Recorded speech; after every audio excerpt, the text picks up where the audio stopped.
नमस्कार मित्रांनो, urban cloud YouTube चॅनलवर मी तुमचं सर्वांचं स्वागत करतो. आज झालेला कंबाईन बीचा पेपर 1 मराठी, इंग्लिश आणि सामान्य ज्ञान या विषयाचा आपण आज चर्चा करणार आहोत. एक्सपेक्टेड आन्सर की देण्याचा आपण प्रयत्न करणार आहोत.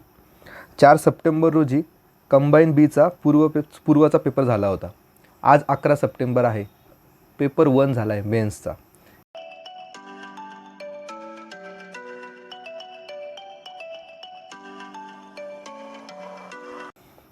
आपल्या समोर आता हा डी सेट आहे.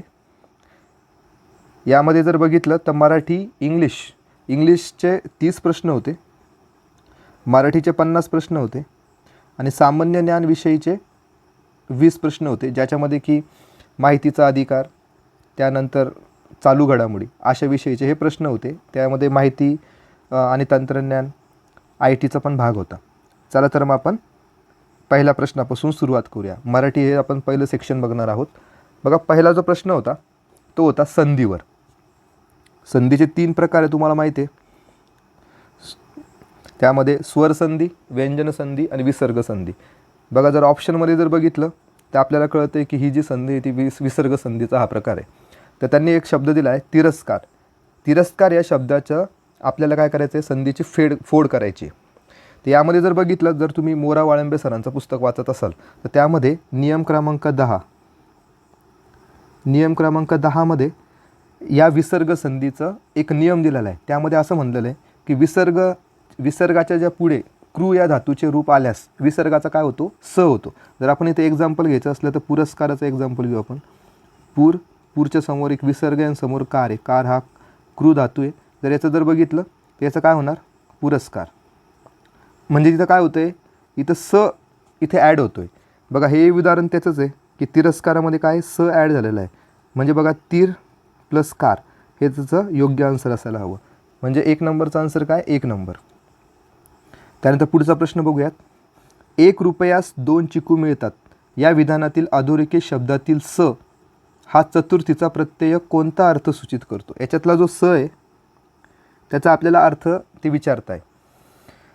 आता बघा, तुम्हाला जर तुम्ही विभक्ती जर वाचलेल्या असतील तर विभक्तीमध्ये प्रथमा, द्वितीया, चतुर्थी असे जे विभक्ती आणि त्याच्या समोर नाही का त्याचे कारणभाव दिलेला असतो की त्याचा हेतू काय.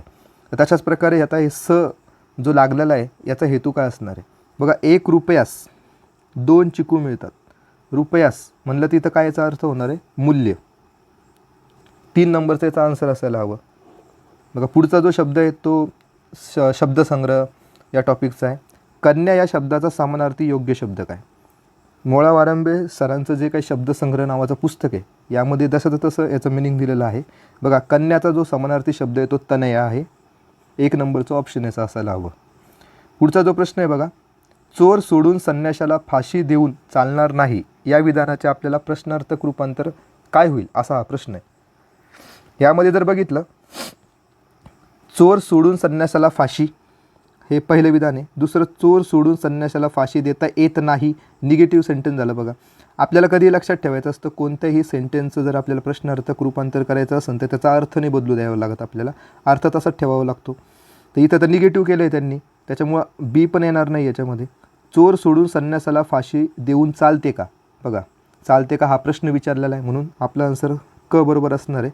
चोर सोडून संन्यासाला फाशी देऊन कसं चालेल, असं तर याचं होणार नाही. तर म्हणून याचा आन्सर काय असायला पाहिजे, क. म्हणजेच क म्हणलं तर काय, 3 नंबरचं ऑप्शन क फक्त बरोबर, बाकी सर्व चूक. पुढचा प्रश्न बघूयात आपण. चला, बघा इथे उद्गारवाचक चिन्ह आहे. चला आता विडा द्या या वाक्यातील शब्दशक्ती. बघा, शब्दशक्ती आपल्याला विचारत आहे. आता जर बघितलं आपण या वाक्यामध्ये चला आता विडा द्या, म्हणजे आपल्याकडे जी काही एक लक्षणा नावाची जी शब्दशक्ती आहे तिचा जो अर्थ होतो, म्हणजे लक्षणामध्ये काय असतं की शब्दशः अर्थ न घेता त्याच्याशी सुसंगत असलेला दुसराच अर्थ घेतात. जसं की आपण एक एक्झाम्पल घेऊ शकतो दुसरं, की आपण म्हणतो बघा कधी कधी चला पानावर बसा, म्हणजे शब्दशः आपण असा अर्थ घेतो का की आपण जेवायला बसण्याच्या ऐवजी आपण काय म्हणतो, चला पानावर बसा, म्हणजे आपण पानावर जाऊन बसतो का, नाही, आता आपण जेवण करतो म्हणजे दुसरा अर्थ घेतोय.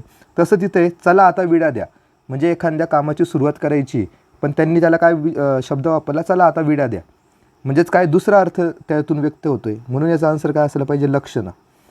तर शब्दशक्तीचा लक्षणाचा हा प्रकार आहे, म्हणून 5व्याचा आन्सर असणार आहे 2 नंबर. पुढचा बघा प्रश्न, संत भक्तीने देवाला वश करतात या वाक्यातील अधोरेखित शब्दातील नाम प्रकार ओळखत. बघा भक्तीने याला त्यांनी अंडरलाईन केलेलं आहे आणि त्याच्याविषयी ते विचारत आहे. बघा भक्तीने हा काय विशेष नाम आहे का? नाही, विशेष नाम नाही आहे. इथे त्याचा उल्लेख विशेष नाम नाही होते. सामान्य नाम आहे का? नाही, इथं भाववाचक नाम आहे. बघा आपण जर म्हणलं श्रीमंत, श्रीमंताला आपण जर श्रीमंती असा प्रत्यय जर लावला तर काय होणार? श्रीमंतीचं भाववाचक नाम होणार. तशाच पद्धतीने भक्तीला काय केलं आपण? भक्तीने, म्हणजे याचं काय होणार झालं? हे भाववाचक नाम झालं. म्हणून याचा आन्सर काय असायला हवं? 3 नंबर. आणि भक्तिनाम असं नावाचा प्रकारच नाही आहे, 4 नंबर तर येणारच नाही आहे. बघू आपण पुढचा प्रश्न बघूयात. पुढचा प्रश्न पण शब्दसंग्रहावर आहे. सलगीचा विरुद्ध शब्द कोणता? बघा जर कॉमन सेन्स यूज केला, सलगी कोणाशी? सलगी करणं. सलगी करणं म्हणजे काय? तर जवळीक करणं. ठीक आहे, जवळीक त्याचा काय होतो? समानार्थी शब्द होतो जवळीक. इथं ऑप्शनमध्ये त्यांनी जवळीक पण दिलेलं आहे, म्हणजे हा तर चूक झाला, कारण आपल्याला काय विचारलेलं आहे? विरुद्धार्थी शब्द विचारलेले. जवळीक कोणासोबत जर साधणं तर त्याचा विरुद्धार्थी काय असणार आहे? दुरावा. त्याच्यामुळे 3 नंबर त्याचा ऑप्शन असायला हवं. सलगीचा विरुद्धार्थी शब्द दुरावा. 7 नंबरचा आन्सर आहे 3 नंबर. मागून आला आणि तिखट झाला हे विधान कोणत्या विशेषण प्रकारातील आहे? विशेषणावर प्रश्न आहे बघा, शब्दांच्या जाती.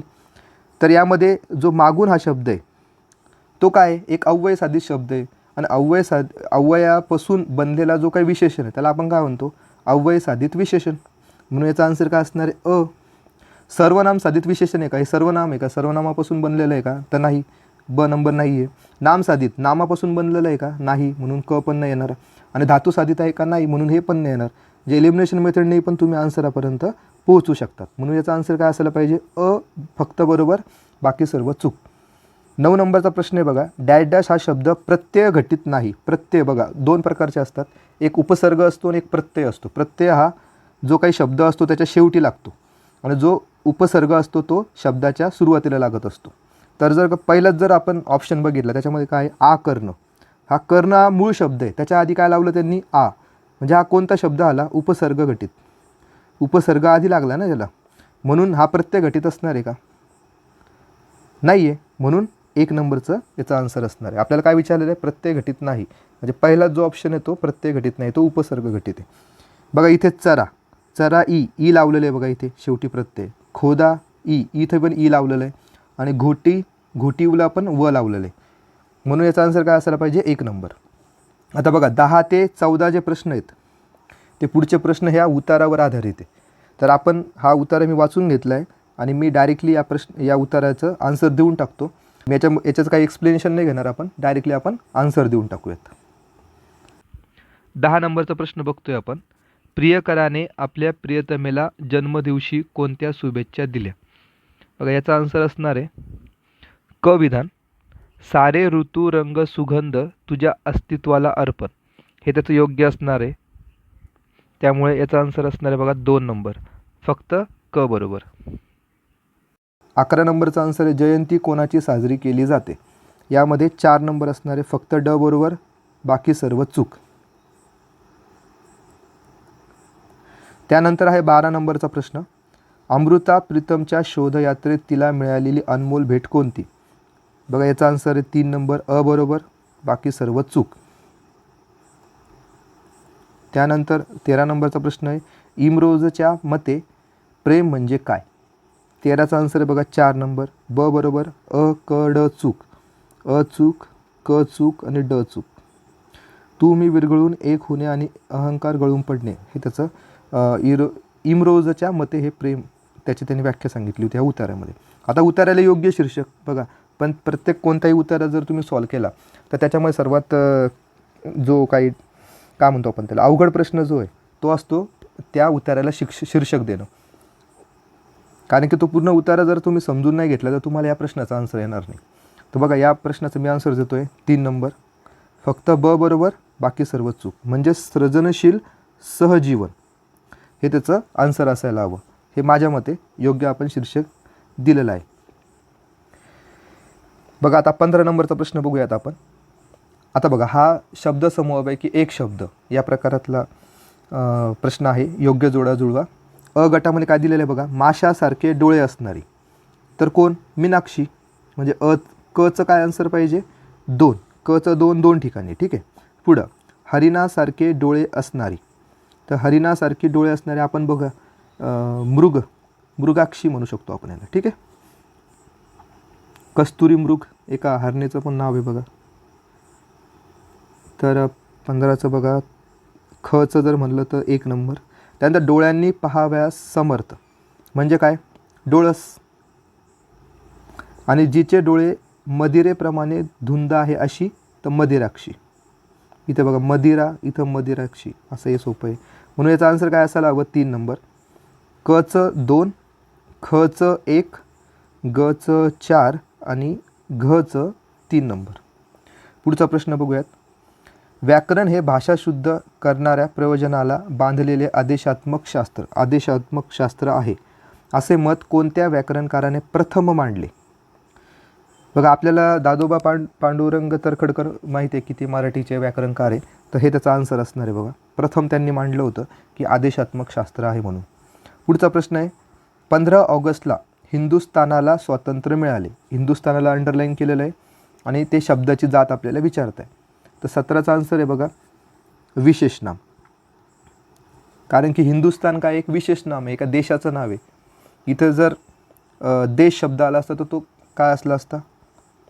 सामान्य नाम असला असता. सोपा हा प्रश्न खूप. पुढचा प्रश्न बघूयात 18 नंबरचा. येथे, तेथे, इकडे, तिकडे, वर, खाली इत्यादी शब्दारूपावरून कोणत्या अव्ययाचा बोध होतो?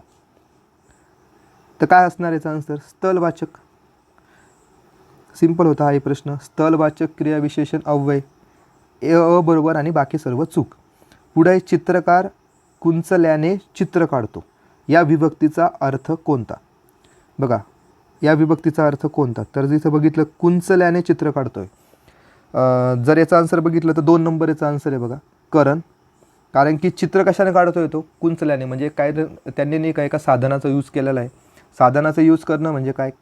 कोणत्या तरी उपकरणाचा यूज करून त्याने ती क्रिया कंप्लीट केलेली आहे. म्हणून आपण इथं करण असं म्हणू शकतो. इथं कर्म नाही होऊ शकत, कर्ता नाही होऊ शकत आणि संबंधही नाही होऊ शकत. म्हणून याचा आन्सर 2 नंबर असणार आहे. 20 नंबरचं जर प्रश्नाचं उत्तरचं बघू आपण.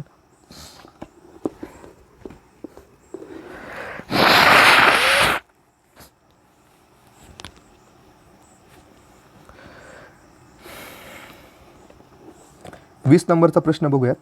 रामा फार उतावळा आहे या वाक्यातील उतावळा या विशेषणाचे विशेषण ओळखा. बघा उतावळा म्हणजे काय?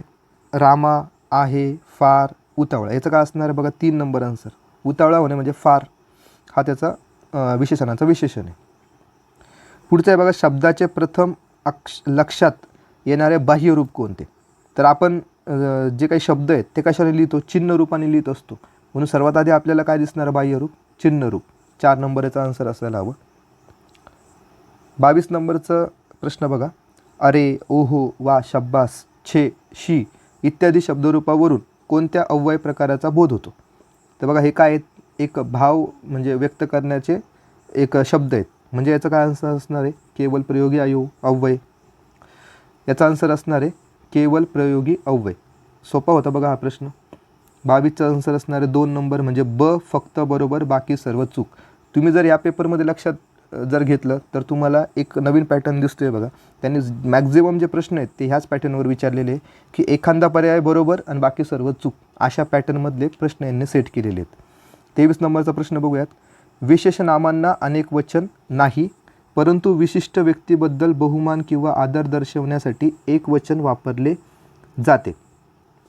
बघा मला सांगा, आपण विशिष्ट व्यक्तींबद्दल आदर दर्शवण्यासाठी एक वचन थोडी वापरतो? नाही वापरत. समजा जर आपल्याला असं म्हणायचं असेल की सचिन तेंडुलकर यांना, बघा आपण यांना वापरतो. म्हणजेच काय करतोय आपण? त्यांना अनेक वचनामध्ये वापरतो. इथे एक वचन नाही पाहिजे होतं, अनेक वचनामध्ये त्यांना आपण काय करत असतो? तिथं वापरत असतो.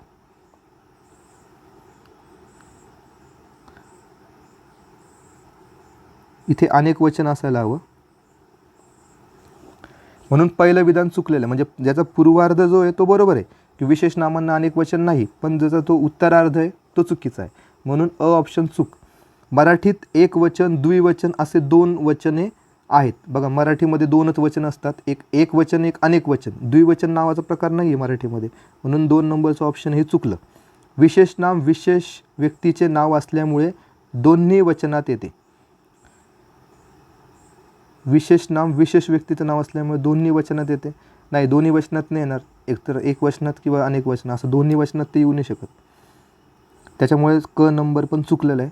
प्रतिष्ठावाचक बहुमानार्थी योजण्यात येणाऱ्या आकारांत पुल्लिंगी नामाचे अनेक वचन तेच राहते. बघा हे बरोबर आहे. अ बरोबर, अ चूक आहे, ब चूक आहे, क चूक आहे. आन्सर काय आपलं 2 नंबर, ड बरोबर. पुढचा प्रश्न बघूयात 24 नंबरचा.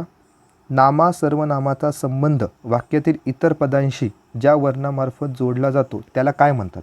मोरा वाळंबे सरांच्या पुस्तकामध्ये ही लाईन तशी दिलेली आहे. बघा याचा आन्सर असणार आहे विभक्ती. विभक्तीमध्ये नामा सर्वनामाचा संबंध त्या वर्णामार्फत जोडला जातो, जो विकारी शब्द असतो त्याला आपण विभक्ती असं म्हणतो. 25 नंबरचा प्रश्न आहे. जो काम करेल तो यश मिळवेल या वाक्यातील जो या सर्वनामाचा प्रकार. बघा जो काम करेल तो यश मिळेल म्हणजे काय? संबंधी सर्वनाम. प्रश्नार्थक तर नाहीच होणार आहे. दर्शक, काही एखादी गोष्ट तो दाखवतोय का? नाही, दर्शक पण नाही होणार, पुरुषवाचक पण नाही होणार, म्हणजे याचा आन्सर संबंधी सर्वनाम असणार आहे. म्हणून सबब, करिता इत्यादी शब्दरूपावरून कोणत्या अव्यय प्रकाराचा बोध होतो? बघा हे जर तुम्ही मोरा वाळंबे सरांच्याच पुस्तकामध्ये उभयान्वयी अव्यय यांचे जे प्रकार आहेत त्याच्यापैकी हा परिणामबोधक उभयान्वयी अव्यय, कॉमन सेन्स पण आहे. बघा आपण म्हणून हा शब्द कशासाठी वापरतो? परिणाम दर्शवण्यासाठी. म्हणून याचा आन्सर काय असणार आहे? बघा परिणामबोधक, म्हणजे ब फक्त बरोबर, बाकी सर्व चूक. पुढचा प्रश्न आहे. आपली पाठ आपल्याला दिसत नाही या म्हणीची समानार्थी म्हण कोणती? बघा हा परत एक शब्दसंग्रहावर निगडीत प्रश्न आहे. आपली पाठ आपल्याला दिसत नाही याचा अर्थ काय? आपली चूक आपल्याला दिसत नाही, हा त्याचा अर्थ होणार आहे. मग त्याच्या अनुषंगाने जर आपण ऑप्शन वाचले तर बघा, 2 डोळे शेजारी भेट नाही संसारी, याचं काही असं मिनिंग होत नाही आहे. दुसरं ऑप्शन वाचू. दुसऱ्याच्या डोळ्यातले कुसळ दिसते पण आपल्या डोळ्यातील मुसळ दिसत नाही, म्हणजे दुसऱ्यांचे चुका दिसत आहेत पण आपल्या चुका दिसत नाही, असं त्याच्यातून स्पष्ट अर्थ निघतोय. म्हणून याचा आन्सर 2 असायला हवं. आपला हात जगन्नाथ नाही, याच्याशी काही रिलेटेड नाही आहे. एका हाताने टाळी वाजत नाही, हे पण याच्याशी रिलेट होत नाही, म्हणून याचा आन्सर काय असायला हवं? 2 नंबर. पुढचा प्रश्न आहे. शिपायाकडून चोर धरला जातो. शिपायाकडून, कडून म्हणताय ना, मग कडून जर असेल तर याचा आन्सर असायला हवं 3 नंबर, नवीन कर्मणी प्रयोग. काही जे कीवर्ड्स असतात ते जर लक्षात ठेवले तर आपल्याला आन्सरपर्यंत आपण पोहोचू शकतो. 29 नंबरचा प्रश्न बघूया. एका शब्दात दुसरा शब्द मिसळून नवीन शब्द तयार होतात, या शब्दसिद्धीचा कोणता प्रकार म्हणतात? बघा एका शब्दामध्ये दुसरा शब्द मिळून जो नवीन शब्द तयार होतो त्याला समास असं म्हणतो आपण. समासाची ती डेफिनेशनच आहे. 1 नंबरचा आन्सर असायला हवं. ज्याचा अपकर्ष व्हायचा असतो त्याची वाईट गोष्टीकडे प्रवृत्ती आपोआप जाते, म्हणून म्हणतात ना डॅश डॅश हेच खरं, रिकाम्या जागी योग्य म्हण. परत हा शब्दसंग्रहावर दुसरी म्हण विचारलेली आहे आपल्याला. ज्याचा अपकर्ष व्हायचा असतो म्हणजे ज्याचा वाईट व्हायचा असतो तो काय करतो? अजून वाईट गोष्टीकडे जातो, म्हणून त्याचा आन्सर काय असायला हवं? बुडत्याचा पाय खोलात, म्हणजे तो ऑलरेडी बुडताय आणि तो अजून खोलात जातोय, हा त्याचा याच्यातून अर्थ निघतोय, म्हणून 3 नंबरचा याचा आन्सर असायला हवं. माझे नुकतेच जेवण झाले होते पण वेदांशच्या आग्रहामुळे मी थोडा आहार घेतला. अधोरेखित वाक्यांशासाठी योग्य वाक्प्रचार कोणता? इंग्लिशमध्ये आपण याला क्लॉज म्हणतो बघा, वाक्यांश. तर थोडा आहार घेतला याला अंडरलाईन केलेलं आहे आणि त्याचा वाक्प्रचार कोणता आहे? बघा त्याच्यामध्ये जर म्हणलं तोंड घालणे, हा तर याचा अर्थ होणार नाही आहे. तोंड काळे करणे हा पण होणार नाही आहे. तोंड सुख घेणे म्हणजे खूप बोलून घेणे, एखाद्याला खूप रागावणे, हा त्याचा अर्थ होतो, म्हणजे इथं पण त्याचा अर्थ काही हा होणार नाही आहे. म्हणजे तोंड उष्टे करणे हा त्याचं आन्सर असायला हवं. म्हणजे जो आग्रह करतोय तुम्ही त्याला त्याचा आग्रहापोटी काय करणं की थोडंफार देखावा करणं किंवा करून दाखवणं ती गोष्ट, म्हणजे तोंड उष्टे करणे किंवा हा त्याचा अर्थ होतो, म्हणून 3 नंबर याचा आन्सर असायला हवं. पुढचा प्रश्न बघूयात 32 नंबरचा. शब्दसिद्धी प्रकारात प्रत्यय जेव्हा शब्दापूर्वी येतो तेव्हा त्याला व्याकरणात काय म्हणून समजतं? बघा किती सोपा प्रश्न आहे की जेव्हा शब्दापूर्वी येत असतो तर आपण आधीच बघितलं होतं शब्दापूर्वी जो येतो त्याला काय म्हणतो आपण? उपसर्ग. 2 नंबर आन्सर असायला हवं. आणि जो नंतर येतो तो प्रत्यय असतो. 33 नंबरचा प्रश्न आहे. सदाचार या जोड शब्दात एकम आलेली व्यंजन संधी ओळखा. बघा सदाचार हा भरपूर वेळा प्रश्न रिपीट झालेला आहे. त्याचा आन्सर असणार आहे बघा सत प्लस आचार म्हणजे सदाचार. 1 नंबर याचा आन्सर असायला हवं. सदाचार हे तर येणार नाही, सद प्लस आचार पण येणार नाही आणि च पण इथे येणार नाही, म्हणून 4 नंबर पण नाही, म्हणजे याचा आन्सर योग्य 1 नंबरचा पर्याय. पुढचा प्रश्न बघूयात. रस्त्यावरून जाताना सावकाश व जपून चालावे या विधानातील सावकाश या शब्दावरून कोणत्या अव्ययाचा बोध होतो? बघा याच्यावरून काय, सावकाश व जपून चालावे म्हणजेच काय, याच्यातून काय कळते आपल्याला, रीत कळते. रीतिवाचक क्रियाविशेषण अव्यय हा, म्हणजेच क बरोबर आणि बाकी सर्व चूक. यातून कालवाचक कळतोय का, कालवाचक नाही कळते, स्थलवाचक पण नाही कळते आणि प्रश्नार्थक तर बिलकुल नाही हा. त्याच्यामुळे याचं रीतिवाचक क्रियाविशेषण अव्यय हे आन्सर असायला हवं. 35 नंबरचा प्रश्न आहे. आज जी संपत्ती त्याजपाशी आहे ती त्याने स्वतःच्या पराक्रमावर आपल्या हयातीतच मिळवली आहे या वाक्याचा प्रकार. बघा वाक्याचा प्रकार आपल्याला विचारता आहे. बघा वाक्यांच्या प्रकारामध्ये तर 3 प्रकार आहेत, साधे वाक्य, संयुक्त वाक्य आणि मिश्र वाक्य. तर यातला जो हा प्रकार आहे तो मिश्र वाक्यांचा प्रकार आहे, कारण की याच्यामध्ये समुच्चयबोधक उभयान्वयी अव्यय यूज केलेला नाही, इथे फक्त कॉमा यूज केलेला आहे. त्याच्यामुळे इथे कोणतेही तुम्हाला उभयान्वयी अव्यय दिसत नाही, म्हणून आपण याला मिश्र वाक्य म्हणायचं. 2 नंबर याचा आन्सर असायला हवं. पुढचा प्रश्न आहे. मराठी वर्णमालेतील रस्व व स्वर. बघा हा सोपा प्रश्न आहे एकदम, की असलेल्या पुढीलपैकी कोणता योग्य गट आहे. रस्व स्वर आपल्याला ओळखायचे आहेत फक्त. सोपा प्रश्न होता हा पण. 36चं 4 नंबर आन्सर आहे. अ, ई आणि उ प्रत्येकाचे रस्व स्वर हा याचा योग्य गट आहे, 4 नंबरचा ऑप्शन. पुढचं आहे बघा. बाघ, मजा, ढेकर या शब्दांचे लिंग कोणते. हाही प्रश्न मोरा वाळंबे सरांच्या व्याकरणाच्या पुस्तकात दिलेला आहे. बाघ जो शब्द आहे तो पुल्लिंगी आणि स्त्रीलिंगी दोन्ही लिंगामध्ये यूज होतो. मजा आणि ढेकर हेही दोन्ही लिंगामध्ये यूज होतात, म्हणून याचा 3 नंबर योग्य आन्सर असणार आहे. पुल्लिंगी व स्त्रीलिंगी दोन्ही लिंगामध्ये हे तिन्ही शब्द यूज केले जातात. बघा पुढचा जो प्रश्न आहे 38 नंबरचा. सुधा या शब्दाचा पर्यायी शब्द ओळखा. हा शब्दसंग्रहाशी निगडीत प्रश्न आहे. 38चा आन्सर असणार आहे बघा, डायरेक्टली आपण आन्सर देऊन टाकू. 2 नंबर याचा आन्सर आहे पियुष. सुधाचा अर्थ होतो पियुष, बाकीचे त्याच्यासोबत रिलेट होत नाही आहे, म्हणजे ब फक्त बरोबर आणि सर्व चूक, बाकी सर्व चूक. पुढचा प्रश्न आहे. सामान्य रूप होताना पुढीलपैकी कोणत्या शब्दाच्या रूपात विकृती होते. बघा सामान्य रूप. सामान्य रूप म्हणजे काय, एखाद्या शब्दाला आपल्याला जेव्हा काही आपल्याला विभक्ती किंवा प्रत्यय लावायचा असलं तर त्याच्यामध्ये काही बदल होतात, त्या बदलाला आपण सामान्य रूप म्हणतो. बघा इथे जर पहिलाच ऑप्शन जर बघितला लिंबू, लिंबूचा जर आपल्याला लिंबूला जर आपल्याला एखादा प्रत्यय लावायचा असला किंवा एखादी विभक्ती लावायची असतं तर आपण त्याला काय बदल करतो त्याच्यामध्ये, लिंबाचे, म्हणजे आपण काय केलं तर लिंबूचे लिंबाचे असा शब्द केला, म्हणजे आपण त्याच्यामध्ये चेंजेस केले. पण कवीला जर एखादा प्रत्यय लावायचा असेल तर बघा कवीचे, तर काही चेंज होतोय का, नाही होते, कवी तसाच शब्द राहतोय.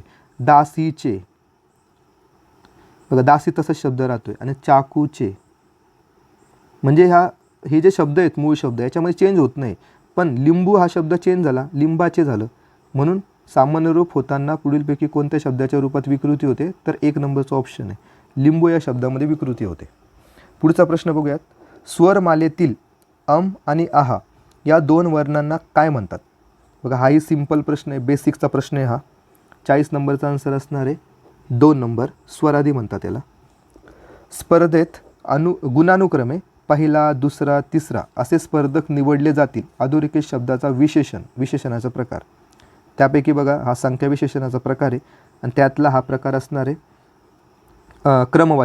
क्रमवाचक विशेषण आहे. यातून क्रमचा बोध होतो आहे ना, पहिला, दुसरा, तिसरा, त्यामुळे याचा आन्सर असणार आहे 1 नंबर. हाही इझी प्रश्न होता. पुढचा प्रश्न बघूयात 42 नंबरचा. मला यातलं काही विचारू नका या विधानांचा प्रकार ओळखा. जर याच्यात बघितलं त्याचा आन्सर असणार आहे बघा, मला यातलं काही विचारू नका म्हणल्यावर प्रश्नार्थी वाक्य तर नाहीच आहे, संकेतार्थी, याच्यातून काही संकेताचा पण काही बोध होत नाही, म्हणून हे पण चूक आहे. विधानार्थी वाक्य, मला यातलं काही विचारू नका, हे पण नाही आहे.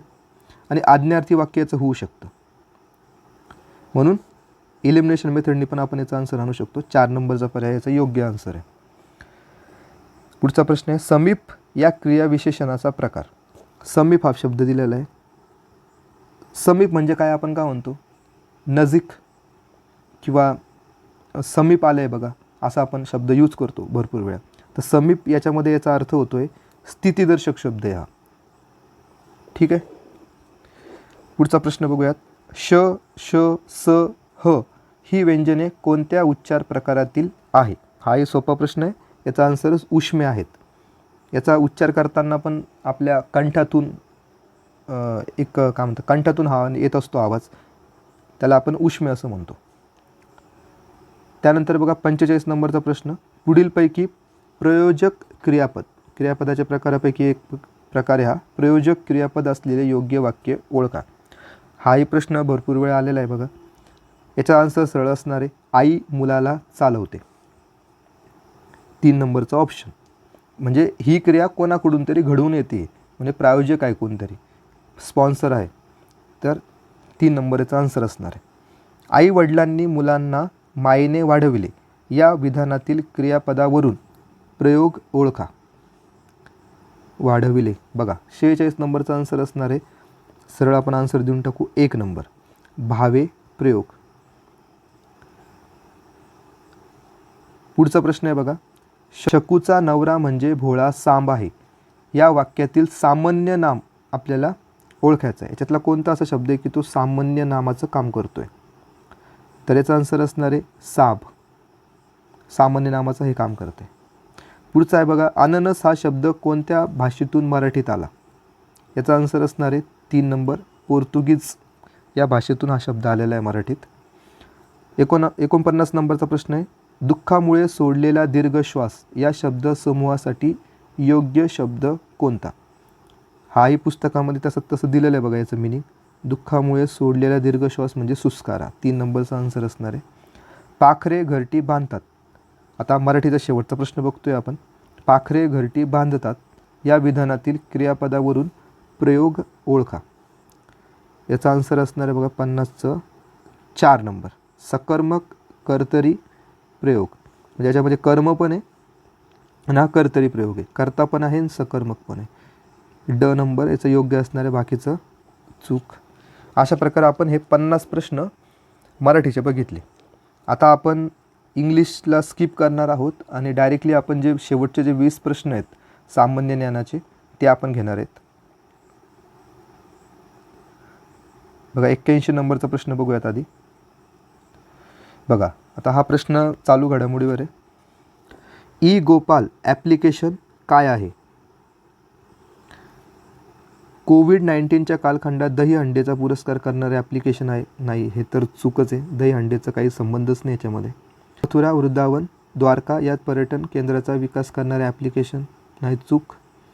दुभत्या जनावरांची उत्पादन क्षमता वाढवण्यासाठी प्रत्यक्ष माहिती दुग्ध उत्पादक शेतकऱ्यांना देण्यास भर देणारे हे ॲप्लिकेशन आहे. यस, बरोबर आहे. 3 नंबरचा आन्सर असणार याचा. दुभत्या जनावरांना आयुर्वेदिक औषधे पुरवण्यासाठी ॲप्लिकेशन. दुभत्या जनावरांना आयुर्वेदिक औषध हे तर काय म्हणतो आपण त्याला, कॉमन सेन्सचा प्रश्न हा, चूक आहे. पुढचा प्रश्न बघूयात 82 नंबरचा. कुसुमाग्रज प्रतिष्ठानतर्फे दर 2 वर्षांनी दिला जाणारा जो जनस्थान पुरस्कार आहे 2021चा, हा स्ट्रेट फॉरवर्ड क्वेश्चन आहे. याचा आन्सर असणार आहे मधु मंगेश कर्णिक. पुढचा प्रश्न आहे. दर दिवशी 15 लाख कोविड लसीच्या मात्रा देण्याच्या महाराष्ट्र शासनाच्या मोहिमेचे नाव काय? कवच कुंडलेचा आन्सर असणार आहे 4 नंबरचं. खालीलपैकी कोणत्या देशांचा 2021च्या institute for economics and peace ऑस्ट्रेलियाने तयार केलेला जागतिक शांतता पीस रिपोर्टवर ग्लोबल पीस इंडेक्सवर हा प्रश्न आहे. बघा याचा आन्सर असणार आहे बघा आईसलँड. आईसलँड याचा आन्सर असणार आहे. तुम्ही लक्षात ठेवू शकता की ग्लोबल पीस इंडेक्सचा भरपूर वर्षापासून जो क्रमांक 1 नंबर आहे तो आईसलँडचाच आहे. आईस कसा असतो, थंड असतो, त्या पद्धतीने तुम्ही लक्षात ठेवू शकता की पीस इंडेक्स म्हणून आईसलँड हा देश 1 नंबरला आहे. भारताचा जो इंडेक्स आहे तो 135 क्रमांकावर भारत आहे 2021च्या रिपोर्टनुसार. पुढचा आहे बघा प्रश्न. अ स्ट्रेंजर ट्रूथ हे पुस्तक कोणी लिहिलं आहे? याचा आन्सर असणार आहे अशोक अलेक्झांडर. 1 नंबरचा ऑप्शन. नवं शैक्षणिक धोरण म्हणजे आपलं न्यू एज्युकेशन पॉलिसीबद्दल प्रश्न आहे. तर कोणते विधान योग्य आहे? पहिलं विधान वाचूयात. या धोरणाने अनिवार्य शाळेसाठीचा वयोगटाचा 6 ते 14 वर्ष वयोगटाच्या ऐवजी 3 ते 18 वर्ष असा विस्तार केला. बघा यांनी जे पूर्व प्राथमिक शिक्षण आहे त्याचा पण याच्यामध्ये इन्क्लूड केलेला आहे, म्हणून 3 ते 18 हे बरोबर आहे. विधान बरोबर. वैद्यकीय आणि विधी शिक्षण देणाऱ्या उच्च शिक्षण संस्था वगळता सर्व उच्च शिक्षण संस्थांचे नियमन भारतीय उच्च शिक्षण आयोग ही एकमेव संस्था करेल. भारतीय उच्च शिक्षण आयोग ही एकमेव संस्था करेल, हे बरोबर आहे. यामध्ये हायर एज्युकेशन इन्स्टिट्यूशनसाठी आपण higher education commission of India setup करणार आहे. विधान बरोबर आहे. कला आणि विज्ञान यात कडक काटेकोर विभक्तीकरण असणार नाही, म्हणजे विद्यार्थ्यांना मुभा असणार आहे की ते याच्या व्यतिरिक्तही त्यांना जे आवडतील ते विषय ते सिलेक्ट करू शकतात, म्हणून हे विभक्तीकरण असणार नाही असं सांगितलेलं आहे. विधान म्हणजे याचा आन्सर असायला हवं सर्व बरोबर. आणि आणि सर्व बरोबर याचा आन्सर आहे. पुढचा प्रश्न आहे अपाचे म्हणजे काय. बघा पहिला ऑप्शन आहे वेब सर्व्हर सॉफ्टवेअर. यस आहे ते वेब सर्व्हर सॉफ्टवेअर. मोटरसायकलचा ब्रँड आहे, आपण बघतो मार्केटमध्ये ही गाडी आहे अपाचे नावाची, तर मोटरसायकलचा ब्रँड पण येतो. अमेरिकेतील स्थानिक आदिवासी जमातीचे नाव हे पण आहे, मेक्सिकोमधली जमात आहे. सॉफ्टवेअर फाउंडेशन हा पण एक अपाचे नावाचं एक सॉफ्टवेअर फाउंडेशन आहे, त्यामुळे याचा आन्सर असायला हवं वरील सर्व विधाने बरोबर. पुढचा प्रश्न आहे 88 नंबरचा. ऑगस्ट 2021 मध्ये युद्धग्रस्त अफगाणिस्तानमधून भारतीय नागरिकांची सुटका करण्यासाठी भारताने कोणती मोहीम राबविली. याचा आन्सर असणार बघा 2 नंबर देवी शक्ती नावाची मोहीम आहे. आणि आत्ता सध्या युक्रेन आणि रशियाचं जे काही युद्ध चालू होतं त्याच्या युक्रेनच्या जे आजूबाजूचे देश आहेत त्याच्यातून जे आपल्या भारतीय नागरिकांची सुटका करण्यासाठी जे ऑपरेशन होतं त्याचं नाव होतं बघा ऑपरेशन गंगा. हा स्ट्रेट फॉरवर्ड प्रश्न होता. देवी शक्ती याचा आन्सर असायला हवं. पुढचा प्रश्न बघूयात आपण. ई श्रम पोर्टलबद्दल आहे हा, की त्याच्याबद्दल आपल्याला सत्यविधानं सांगायचे आहेत. हे पोर्टल गृह खात्याने सुरू केले. तर हे आता बघा श्रम पोर्टल आहे, गृह खातं कसं काय तयार करणार आहे, कॉमन सेन्सचा प्रश्न आहे. तर चुकलं तिथं 100%. कुठं दिसतंय बघा तुम्हाला, 1 मध्ये दिसतंय चुकलं, 2 नंबरमध्ये दिसतंय तेही चुकलं, 4 नंबरमध्ये दिसतंय तेही चुकलं. म्हणजे याचा आन्सर असायला काय हवं 3 नंबर. बघा सिम्पल एलिमिनेशन मेथड हा तुम्ही प्रश्न सॉल्व केलेला आहे एलिमिनेशन मेथड वापरून, कारण की श्रम पोर्टल हे गृह खातं तयारच नाही करू शकत. ठीक आहे, लेबर तरी मिनिस्ट्री पाहिजे होतं तिथे. ठीक आहे, बघा 3 नंबरचा आन्सर असणार.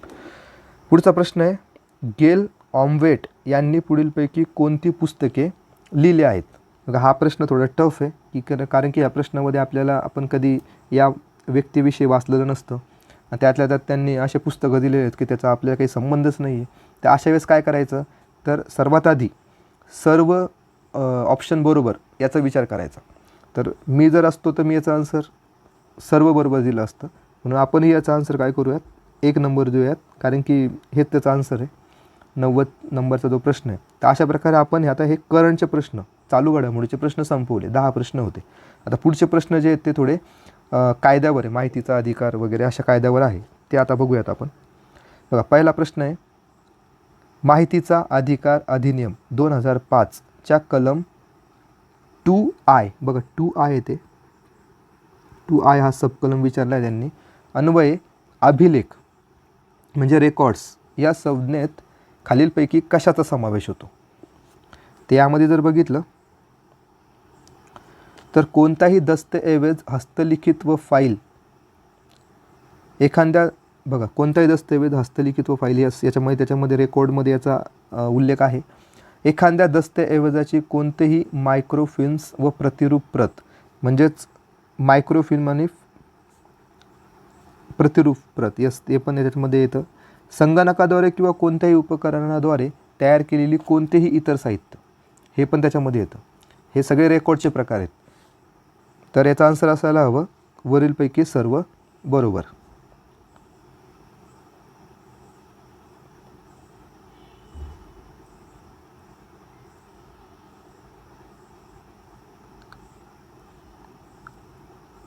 अरे काहीतरी गोळ झाला. बघा पुढचा प्रश्न जो आहे आपला, पुरेशा व वाजवी कारणाशिवाय लोकसेवा देण्यात कसूर केल्यामुळे पदनिर्देशित अधिकाऱ्यावर लादण्यात आलेली शास्ती रक्कम जर त्याने भरली नाही तर ही शास्ती रक्कम कोठून वसूल करण्यात येणार आहे. बँकेतील शिल्लक, नाही. मालमत्ता विक्री नाही, एकही पर्याय नाही तर नाही. त्याचं वेतन, त्याच्या वेतनामधून ती रक्कम वसूल केली जाणार आहे अशा त्या कायद्यामध्ये म्हणलेलं आहे. म्हणून त्याचा आन्सर 2 नंबर असायला हवं. 93 नंबरचा प्रश्न आहे, महाराष्ट्र लोकसेवा हक्क अधिनियम 2015 खाली नियुक्ती आयोगाला कोणत्याही बाबीची चौकशी करताना व्यक्तींना समन्स पाठवणे, हजर राहण्यास भाग पाडण्याकरिता डॅश डॅशचे अधिकार निहित करण्यात आलेले आहे. बघा आता जर लोकसेवा हक्क अधिनियम आहे त्याच्या अंतर्गत चौकशी करताना म्हणजे त्या आयोगाला लोक अदालतचं असणार आहे का? तिथं कोर्टाला असतो तो अधिकार, तर लोक अदालत तर नसणार. सत्र न्यायालय तर क्रिमिनल केसेसच्या निगडीत जे असतात त्या केसेस सीझन्स कोर्टमध्ये चालतात, सत्र न्यायालयामध्ये चालतात. इथे त्याचा काही संबंध आहे का? नाही आहे. उच्च न्यायालय तर इथे येणारच नाही आहे. बघा एलिमिनेशन मेथडने तुम्ही आन्सर देऊ शकता. दिवाणी न्यायालयाचा अधिकार त्यांना निहित करण्यात आलेला आहे. तर 93 नंबरचा जो प्रश्न येतो 3 नंबर याचा आन्सर असायला हवं. माहिती अधिकार अधिनियम 2005 अंतर्गत खालीलपैकी कोणत्या तरतुदीमध्ये दुरुस्ती अधिनियम 2019च्या द्वारे बदल करण्यात आला? बघा याचा जर आन्सर जर बघितला आपण तर कशामध्ये बदल करण्यात आलेला आहे तो? तर जो आहे बघा याच्यामध्ये आन्सर सेवा नियम व अटी. माहिती आयुक्तांचे जे सेवा नियम आहेत आणि ज्या अटी आहेत त्याच्यामध्ये त्यांनी 2019मध्ये बदल केलेला आहे. असे 3-4 बदल केलेले आहेत बघा दुरुस्तीमध्ये, तर त्यातला हा एक बदल आहे. त्यानंतर पुढचा प्रश्न बघूयात. माहिती अधिकार विनंतीचा अर्ज फेटाळत आला असेल त्या बाबतीत केंद्रीय किंवा राज्य जनमाहिती अधिकारी माहिती मिळवण्याची विनंती करणाऱ्या व्यक्तीस डॅश डॅश कळविल. पहिला ऑप्शन आपण वाचूयात. यामध्ये आहे बघा असा विनंतीचा अर्ज फेटाळण्याची कारणे. बरोबर, ते कारणे त्यांना माहिती पाहिजे. अपील प्राधिकरणाचा तपशील हे पण त्याच्यामध्ये असलं पाहिजे. माहितीचा अधिकार नियमाची प्रत याची काही आवश्यकता नाही आहे. आणि ज्या कालावधीत असा विनंतीचा अर्ज फेटाळण्याच्या विरोधात अपील करता येईल तो कालावधी तिथं पण मेन्शन केलेला पाहिजे. म्हणजे याचा आन्सर काय असणार आहे बघा, जनमाहिती अधिकारी माहिती मिळवण्याची विनंती करणाऱ्या व्यक्तीस ह्या गोष्टी कळवेल की अर्ज फेटाळण्याची कारणे, त्यानंतर अपील प्राधिकरणाचा तपशील कळवेल आणि ज्या कालावधीत असा विनंतीचा अर्ज फेटाळण्याच्या विरोधात अपील करता येईल असा तो कालावधी पण त्याच्यामध्ये मेन्शन करेल. म्हणून याचा आन्सर असणार अ, ब आणि ड.